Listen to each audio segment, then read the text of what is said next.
Hello bachcho, let's read the question. The question says the radius of a wire is decreased to 1/3.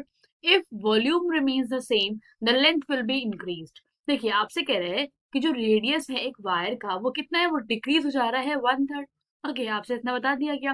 उसके बाद आपसे question में कह रहे हैं क्या कि जो वॉल्यूम है वो सेम है। ध्यान रखिएगा, जो दोनों का वॉल्यूम है वो क्या है, सेम है। जब आपका रेडियस रिड्यूस कर दिया गया है तब भी आपका वॉल्यूम सेम ही आ रहा है दोनों केस में।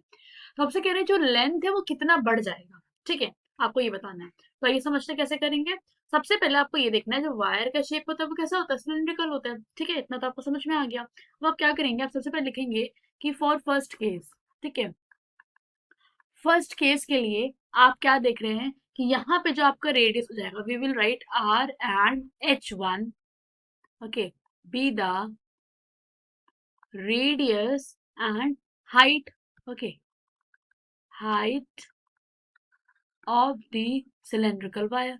क्योंकि जो वायर होता है वो आपका सिलिंड्रिकल शेप का होता है, और उसके लिए जो मैंने आर मान ली वो रेडियस है और H1 आपकी हाइट है।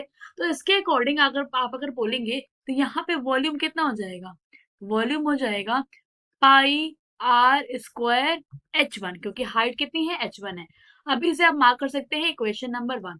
अब देखिए, अब जो दूसरी कंडीशन अराइज हो रही है उसमें कहा जा रहा है कि जो आपका रेडियस है वो 1/3 रेडियस हो जा रहा है। सो वी विल राइट की फॉर सेकेंड केस। ठीक है, फॉर सेकेंड केस क्या मान लेंगे, यहाँ पे देखिए हम क्या बोलेंगे कि जो रेडियस है, रेडियस इज डिक्रीज्ड टू 1/3, है ना, 1/3 डिक्रीज कर दे रही है। तो इसका मतलब हम कह सकते हैं कि जो न्यू रेडियस आ गया वो आपका कितना हो जाएगा, दिस विल बी R/3, है ना। ये हमें समझ में आ गया इतनी चीजें। एंड जो आपका यहाँ पे हाइट है उसे हम लेट कर लेते हैं क्या, H2, एंड लेट जो हाइट आ जाएगा, हाइट बी H2। ठीक है, हाइट को मैंने H2 मान लिया। अब समझिएगा इस केस में तो वॉल्यूम कितना हो जाएगा, देयरफॉर जो वॉल्यूम आ जाएगा is equal to what, pi R square. देखिए आर क्या है मेरा, R/3, तो I will write pi R/3 का square multiply H2।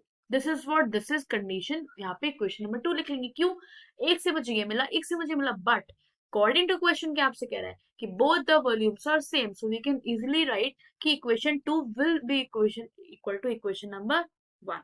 Okay, so we will write कि according to question equation number 2 is equal to equation number 1। क्यों ऐसा हो रहा है, since volume of both cylinders, okay, are same, है ना, इसीलिए हमने लिख दिया।